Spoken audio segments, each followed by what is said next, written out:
अगर आपकी प्रार्थना में तीनों चीजें सम्मिलित हैं तो ये यीशु से प्रार्थना करना नहीं है, पर यीशु की तरह प्रार्थना करना है, क्योंकि इन प्रार्थना का उत्तर वैसे ही आएगा जैसे यीशु की प्रार्थना का उत्तर आया।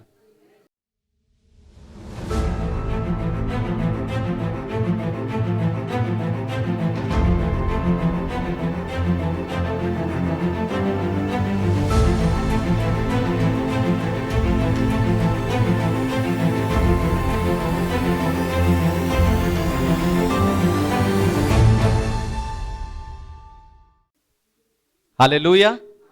तो आए आज के वचन में चलें, पवित्र शास्त्र बाइबल से आज का संदेश सुने। आज का संदेश है यीशु की तरह प्रार्थना करना। आज का संदेश है यीशु की तरह प्रार्थना करना। मेरे साथ निकालिए लूका रचित सुसमाचार 11 अध्याय 1 वचन। Gospel of Luke chapter 11 verse 1। वह किसी जगह प्रार्थना कर रहा था। जब वह प्रार्थना कर चुका तो उसके चेलों में से एक ने उससे कहा, हे प्रभु, जैसे यूहन्ना ने अपने चेलों को प्रार्थना करना सिखाया, वैसे ही हमें भी तू सिखा दे। आमेन। परमेश्वर के नाम की महिमा।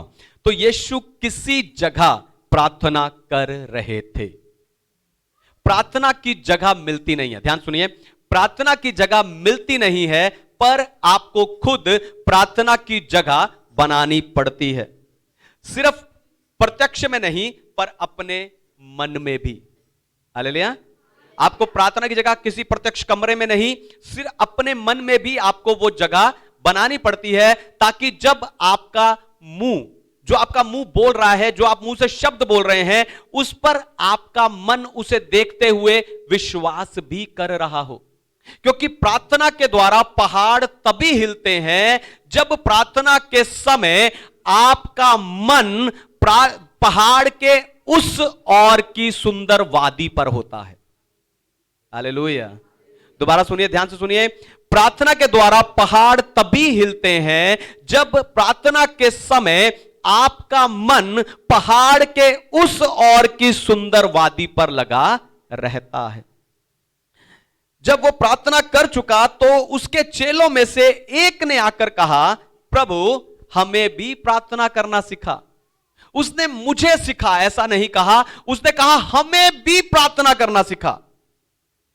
मैं चाहता हूं कि परमेश्वर आपकी जिंदगी में ऐसा अनुग्रह करे कि आपके जीवन में भी हम भावना रखने वाले लोग आए। जब वो प्रार्थना करे तो कहे द्वार हमारे लिए खुले। जब वो प्रार्थना करे तो कहे रास्ता हमारे लिए बने। जब वो प्रार्थना करे तो कहे आशीष हमें मिले।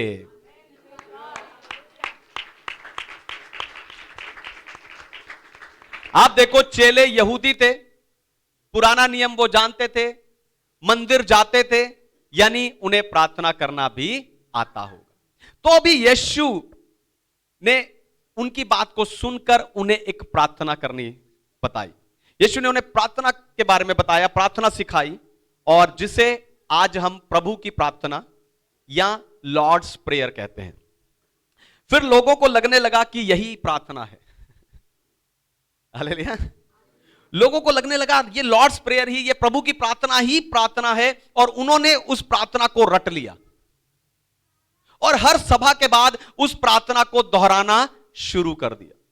फिर अगर किसी को कहते प्रार्थना कर ले, वो कमरे में जाएगा, दरवाजा बंद करेगा, तो इसी लॉर्ड्स प्रेयर को, इसी रटी हुई प्रार्थना को ही वो दोहराना शुरू कर देगा।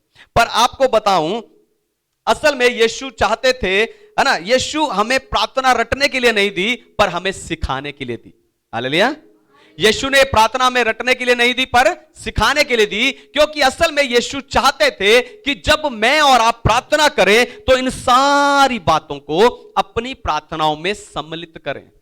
इसीलिए आज मैं ये आपको यीशु की तरह प्रार्थना कैसे करना है, यह सिखाकर उत्साहित करने जा रहा हूं।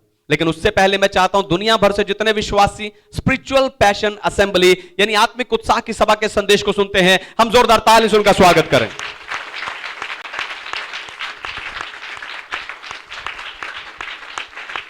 आमीन। यीशु की तरह प्रार्थना करना, पहली बात, पहले दुनिया का तरीका, पहला दुनिया का तरीका। पढ़िए याकूब की पत्री अध्याय 4 वचन 2 और 3, जेम्स चैप्टर 4 वर्स 2 and 3। तुम लालसा रखते हो और तुम्हें मिलता नहीं, इसलिए तुम हत्या करते हो, तुम डाह करते हो और कुछ प्राप्त नहीं कर पाते, तो तुम झगड़ते और लड़ते हो। तुम्हें इसलिए नहीं मिलता कि मांगते नहीं। तुम मांगते हो और पाते नहीं, इसीलिए कि बुरी इच्छा से मांगते हो, ताकि अपने भोग विलास में उड़ा दो। आमेन। परमेश्वर के नाम की महिमा। तो यीशु की तरह प्रार्थना करने से पहले मैं आपको प्रार्थना का दुनियावी तरीका बताना चाहता हूं। आपको बताऊं, दुनियावी लोग परमेश्वर को किसी मशीन की तरह समझते हैं। जब उन्हें जरूरत हो तो उस मशीन के पास जाते हैं और जाकर प्रार्थना का बटन दबाते हैं। ऐसे लोग परमेश्वर की इच्छा की परवाह ना करके सिर्फ अपनी इच्छा पर ध्यान देते हैं, अपनी तरक्की के बारे में सोचते हैं, पर परमेश्वर के राज्य की तरक्की के बारे में नहीं सोचते। इसीलिए याकूब कह रहा है कि तुम्हें मिलता नहीं है क्योंकि तुम परमेश्वर से नहीं मांग रहे। हालेलुया।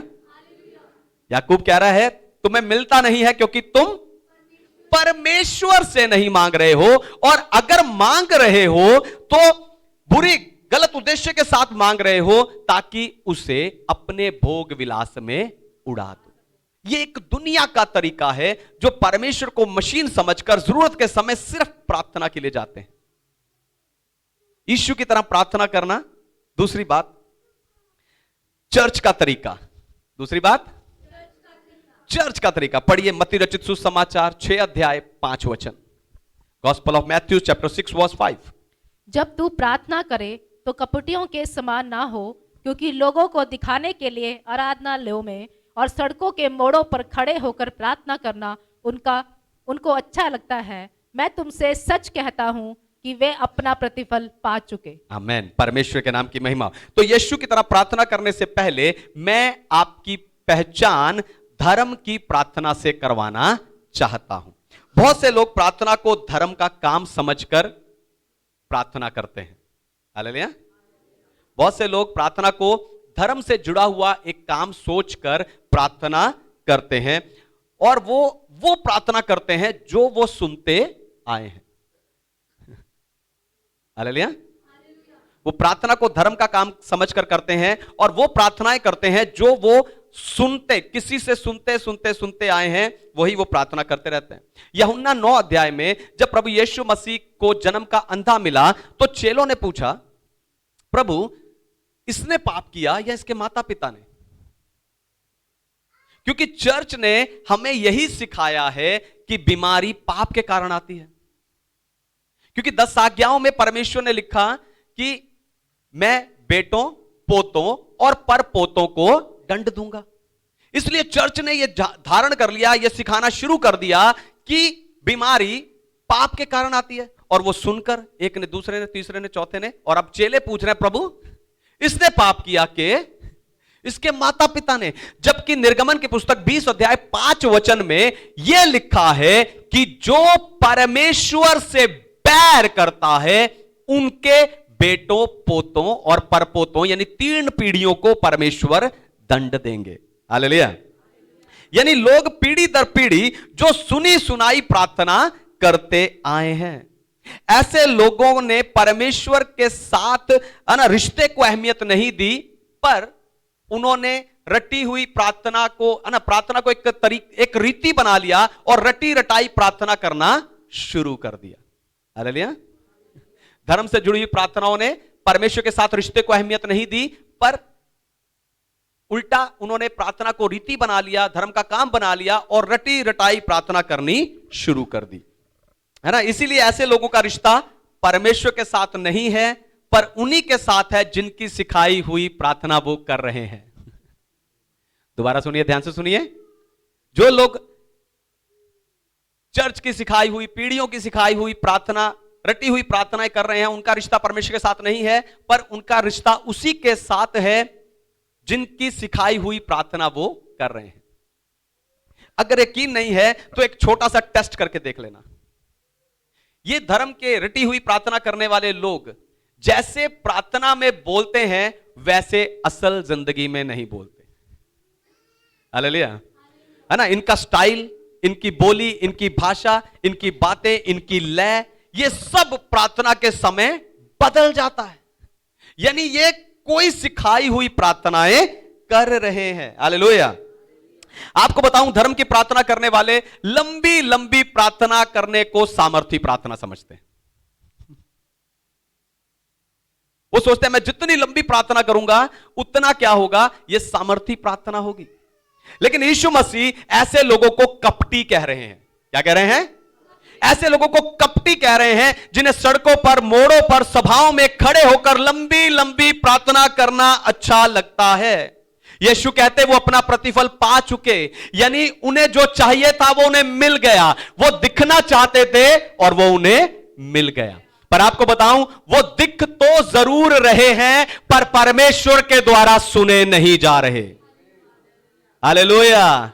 वो अपना प्रतिफल पा चुके, वो दिख तो जरूर रहे हैं, गलियों में, चौकों पे, ना बड़ी बड़ी सभाओं में खड़े होकर लंबी लंबी प्रार्थना करना, वो दिख तो जरूर रहे हैं, लेकिन परमेश्वर के द्वारा सुने नहीं जा रहे, क्योंकि यही वो लोग हैं जो यीशु से प्रार्थना कर रहे हैं पर यीशु की तरह प्रार्थना नहीं कर रहे। हालेलुया। तीसरी और आखिरी बात, यीशु का तरीका। तीसरी और आखिरी बात, पहला दुनिया का, दूसरा धर्म का, और तीसरा यीशु का तरीका। यीशु के तरीके की प्रार्थना ऐसी प्रार्थना है जो परमेश्वर के उद्देश्य, वचन और विश्वास से भरी हुई हो। हालेलुया। यीशु के तरीके की प्रार्थना ऐसी प्रार्थना है जो परमेश्वर के वचन, उद्देश्य, विश्वास से भरी हुई हो। और ये यीशु से प्रार्थना करना नहीं है पर यीशु की तरह प्रार्थना करना है। हालेलुया। अगर आपकी प्रार्थना में तीनों चीजें सम्मिलित हैं तो ये यीशु से प्रार्थना करना नहीं है पर यीशु की तरह प्रार्थना करना है, क्योंकि इन प्रार्थना का उत्तर वैसे ही आएगा जैसे यीशु की प्रार्थना का उत्तर आया। हालेलुया। हालेलुया। इन प्रार्थना का उत्तर वैसे ही आएगा जैसे यीशु की प्रार्थना का उत्तर आया है। ये प्रार्थनाएं जो है, ये जो प्रार्थनाएं हैं पहाड़ों को हिलाने वाली है, समुद्र को दो भाग कर देने वाली है, यरीहो को ढा देने वाली है ना, और गोलियत को गिरा देने वाली है, शेरों के मुंह को बंद कर देने वाली है, बीमारों को चंगा करने वाली है, बंदियों को छुड़ाने वाली है, मुर्दों को जिंदा करने वाली है। हालेलुया। और इसका उत्तर वैसे ही आएगा जैसे यीशु की प्रार्थना का उत्तर आया। ये प्रार्थना करनी कैसे है? हालेलुया। लेट तो नहीं हो रहे, टाइम है आपके पास। अब ये प्रार्थना करनी कैसे है? सबसे पहला, रिश्ते के साथ प्रार्थना करनी। कैसे करनी है? रिश्ते के साथ प्रार्थना करनी। पढ़िए लूका रचित सुसमाचार 11 अध्याय 2 वचन, gospel of Luke chapter 11 verse 2। उसने उनसे कहा, जब तुम प्रार्थना करो तो कहो, हे पिता, तेरा नाम पवित्र माना जाए, तेरा राज्य आए। आमीन। परमेश्वर के नाम की महिमा हो। तो रिश्ते के साथ प्रार्थना करो, यानी जब आप प्रार्थना करो तो आपको यह पता होना चाहिए कि आप किससे प्रार्थना कर रहे हो। हालेलुया। जब आप प्रार्थना करें तो आपको पता होना चाहिए कि आप किससे प्रार्थना कर रहे हो। आप किसी अनजाने देवता से नहीं। मैं यहां पर किसी का अपमान या निरादर नहीं कर रहा, पर मैं एक सच्चाई सिखाने की कोशिश कर रहा हूं। तो जब आप प्रार्थना करते हो आपको पता होना चाहिए आप किससे प्रार्थना कर रहे हो, क्योंकि आप किसी अनजानी शक्ति या अनजानी देवता से प्रार्थना नहीं कर रहे। आप अपने स्वर्गीय पिता से प्रार्थना करते हो जो आपको सब अच्छी वस्तुएं देना चाहता है। मत्ती रचित सुसमाचार 7 अध्याय में प्रभु यीशु मसीह ने कहा कि तुम में से कौन है अगर तुम्हारा बेटा रोटी मांगे तो तुम पत्थर दो, अगर अंडा मांगे तो सांप दो। जब तुम बुरे होकर अपने बच्चों को अच्छी वस्तुएं देना जानते हो तो तुम्हारा स्वर्गीय पिता तुम्हें क्यों अच्छी वस्तुएं ना देगा। हालेलुया। लेकिन समस्या यह है कि हम ताली कम बजाते नहीं। समस्या यह है कि हम अनजानों से मांगते हैं। हालेलुया। समस्या यह है कि हम अनजानों से मांगते हैं, हम लोगों से, हम बैंक से, हम कर्ज देने वालों से, है ना, ब्याज पे पैसा देने वालों से हम गिड़गिड़ा कर मांगते हैं। हालेलुया। आप उनके आगे गिड़गिड़ाते हो लेकिन हियाव के साथ अपने स्वर्गीय पिता के पास नहीं जाते। आपको बताऊं, कुछ लोग तो प्रार्थना भी ऐसे करते हैं जैसे ब्याज पर पैसा देने वालों से मांग रहे हो। प्रभु, हालेलुया। वो प्रार्थना भी उनकी ऐसे ही होती है। लेकिन आपको बताऊं, रिश्ते के साथ प्रार्थना करना आपकी जिंदगी को बदल सकता है। हालेलुया। रिश्ते को ध्यान में रख के प्रार्थना करना आपकी जिंदगी को बदल देगा। फिर बाइबल कहती है निरंतर प्रार्थना करो, पर रिश्ते के बिना आप निरंतर प्रार्थना नहीं कर सकते। अगर आपका रिश्ता मेरे साथ नहीं है तो आप निरंतर मेरे साथ जुड़े नहीं रह सकते। रिश्ते के बिना आप निरंतर प्रार्थना नहीं कर सकते। और निरंतर प्रार्थना का अर्थ है ना, सारा दिन हाथ जोड़ के सर झुका के यीशु यीशु हालेलुया हालेलुया करते घूमना नहीं है। निरंतर प्रार्थना का अर्थ परमेश्वर के प्रति जागरूक रहना है। हालेलुया।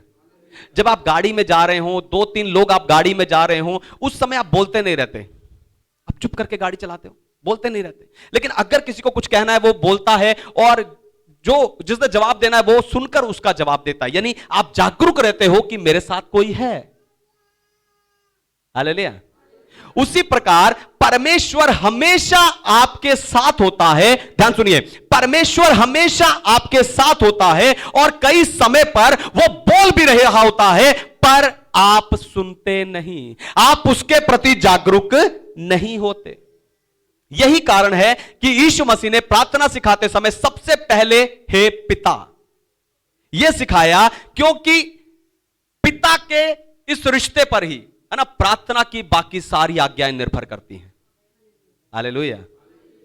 पिता के इस रिश्ते पर ही प्रार्थना की बाकी सारी आज्ञाएं निर्भर करती हैं। नए नियम में हम भीख नहीं मांगते। हालेलुया। नए नियम में हम प्रार्थना में परमेश्वर से भीख नहीं मांगते, पर स्वर्ग में अपने स्थान को जानते हुए अधिकार के साथ अपने पिता से मांगते हैं। हालेलुया।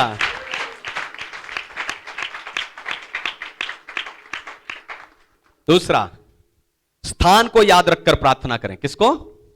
स्थान को याद रख के। मत्ती अध्याय 6 वचन 9। हे पिता, आगे। अतः तुम इस रीति से प्रार्थना किया करो, हे हमारे पिता, तू जो स्वर्ग में है, बस, तेरा तू नाम जो स्वर्ग में है। हालेलुया।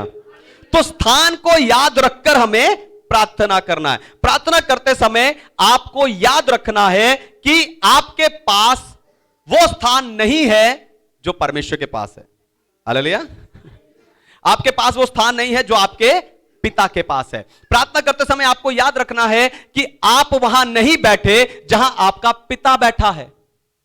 आपको याद रखना है कि वो जहां बैठा है ना, वहां बैठे होने के कारण आप वो देख नहीं सकते जो वो देख सकता है। हालेलुया। दोबारा सुनिए, ध्यान से सुनिए। प्रार्थना के समय आपको याद रखना है कि आप जिस स्थान पर आप नहीं बैठ सकते वहां पर आपका पिता बैठा है। जहां आप बैठ नहीं सकते वहां आपका पिता बैठा है, और वहां बैठे होने के कारण वो देख सकता है जो आप नहीं देख सकते। हालेलुया। आपको बताऊं, प्रार्थना का उत्तर है ना, जो आपको दिख रहा है उस पर निर्भर नहीं करता। हालेलुया। प्रार्थना का उत्तर जो आपको दिख रहा है उस पर निर्भर नहीं करता, पर जो परमेश्वर को दिख रहा है उस पर निर्भर करता है। इसीलिए समय बीतने पर आप कई बार कहते हो, अच्छा हुआ कि परमेश्वर ने मेरी उस प्रार्थना का उत्तर नहीं दिया, क्योंकि परमेश्वर भला है। हालेलुया। वो वहां बैठा है, वहां से देख रहा है जहां से आप नहीं देख सकते। फिर आदर के साथ प्रार्थना करें। किसके साथ? पढ़िए, लूका अध्याय 11 वचन 2। उसने उनसे कहा, जब तुम प्रार्थना करो तो कहो, हे पिता, तेरा नाम पवित्र माना जाए। बस। हालेलुया। तेरा नाम पवित्र माना जाए। बहुत से लोग प्रार्थना करने के समय इसी बातों में उलझे रहते हैं कि मेरे मुंह से कुछ कम ज्यादा ना निकल जाए, बुरा ना मान जाए प्रभु, कुछ ज्यादा ना बोल दूं, कुछ घटी ना हो जाए। इसी बातों में उलझे रहते हैं। और कुछ लोग इस बातों में उलझे रहते हैं कि मैं परमेश्वर को तू कहूं कि आप कहूं। हाय तू निकल गया, हाय। कुछ लोग इस बातों में उलझे रहते हैं, यीशु का नाम मैं प्रार्थना से पहले लूं कि प्रार्थना के बाद लूं। पर आपको बताऊं, आदर का अर्थ, ध्यान सुनिए, आदर का अर्थ आपको परमेश्वर के नाम का आदर करना है। हालेलुया। आदर का अर्थ आपको परमेश्वर के नाम का आदर करना है। पुराने नियम में परमेश्वर के कई नाम लिखे हैं, यहोवा राफा, यहोवा नीसी, यहोवा शालोम, और भी बहुत से हैं, लेकिन नए नियम में सिर्फ एक ही नाम लिखा है, यीशु। हालेलुया। नए नियम में सिर्फ एक ही नाम लिखा है, यीशु। पर आपको बताऊं, पुराने नियम में लिखे परमेश्वर के सारे नाम नए नियम में प्रभु यीशु के एक ही नाम में सम्मिलित हो गए हैं। Hallelujah, hallelujah. पुराने नियम में परमेश्वर के लिखे सारे नाम नए नियम में यीशु के एक ही नाम में सम्मिलित हो गए हैं। इसीलिए यीशु के नाम से सब कुछ हो सकता है। हालेलुया। सब कुछ होता है, बीमार चंगे होते हैं, मुर्दे जिंदा होते हैं, दुष्ट आत्माएं भागती हैं, आप परमेश्वर मुहैया करता है, सब कुछ होता है। एक राज की बात बताऊं, किसी को बताना मत। जब आप यीशु के नाम से परमेश्वर से कुछ मांगते हो, ध्यान सुनिए, जब आप यीशु के नाम से परमेश्वर से कुछ मांगते हो तो परमेश्वर आपको वो कुछ नहीं देता, पर उस नाम के कारण परमेश्वर खुद को आपको दे देता है। और जब परमेश्वर आपके साथ है तो कोई घटी हो नहीं सकती।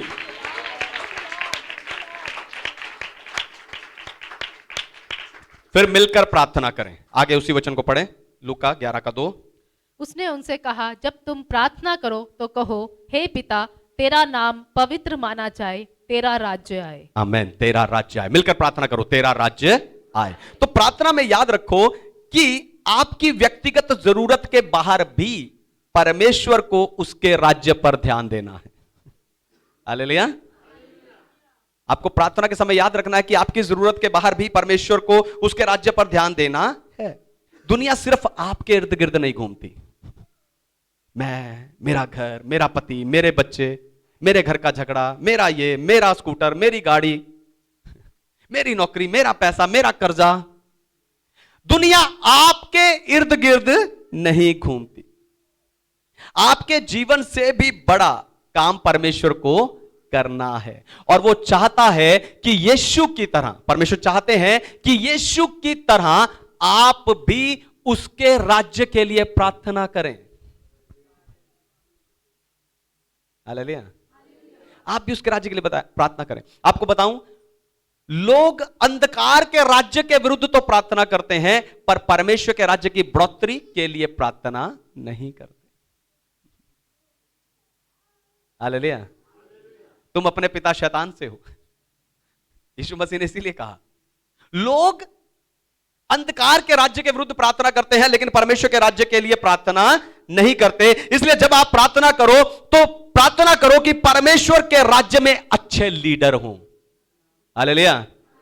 परमेश्वर के राज्य में अच्छे अगुए, अच्छे लीडर, अच्छे पास्टर, अच्छे प्रेरित, अच्छे भविष्यवक्ता, अच्छे टीचर हों।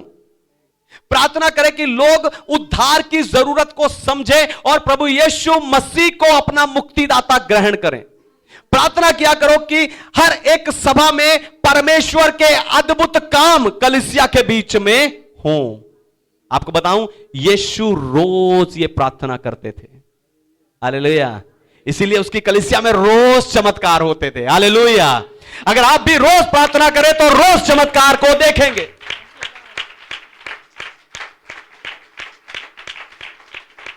फिर विनम्र होकर प्रार्थना करें। कैसे प्रार्थना करें? विनम्र होकर प्रार्थना करें। पढ़िए मत्ती अध्याय 6 वचन 10। तेरा राज्य आए, तेरी इच्छा जैसे स्वर्ग में पूरी होती है वैसे पृथ्वी पर भी हो। तेरी इच्छा पूरी हो। हालेलुया। आपको जो भी चाहिए आप परमेश्वर से मांगिए, पर खुद को उसकी इच्छा के अधीन रखिए। हालेलुया। आपकी कोई भी जरूरत हो, आपको कुछ भी चाहिए, आप परमेश्वर से कुछ भी मांगिए, पर अपने आप को उसकी इच्छा के अधीन रखिए। जैसे क्रूस की मृत्यु से पहले प्रभु यीशु मसीह ने गतसमनी बाग में प्रार्थना किया कि हे पिता, यदि हो सके तो यह कटोरा मुझसे टल जाए, फिर भी मेरी नहीं तेरी इच्छा पूरी हो। आप देखो, यीशु ऐसी प्रार्थना करते थे कि उन्होंने अपना जीवन भी प्रभु के अधीन कर दिया और खुद को क्रूस के ऊपर बलिदान कर दिया। अब्राहम भी अपने बेटे इसहाक को बलिदान करने के लिए तैयार था। पता क्यों? क्योंकि प्रार्थना बलिदान के बिना पूरी नहीं होती। Hallelujah, hallelujah. प्रार्थना बलिदान के बिना पूरी नहीं होती। जब आप प्रार्थना करते हो, आप क्या बलिदान करते हो? हालेलुया। जब आप प्रार्थना करो तो अपना पुराना जीवन, पुरानी सोच, पुराने काम, पुरानी बातें, है ना, पुरानी सृष्टि, उसे बलिदान कर दो। आपको बताऊं, जब आपकी, है ना, जब आप खुद को उन बातों को बलिदान करोगे, तब आपकी प्रार्थना यीशु की प्रार्थना जैसी होगी। और जब आपकी प्रार्थना यीशु की प्रार्थना जैसी होगी, आप यीशु के जैसे होंगे। हालेलुया। आइए आंखें बंद कीजिए, अपने आप को परमेश्वर के हाथों में दे दीजिए। Thank you Jesus. खुद को परमेश्वर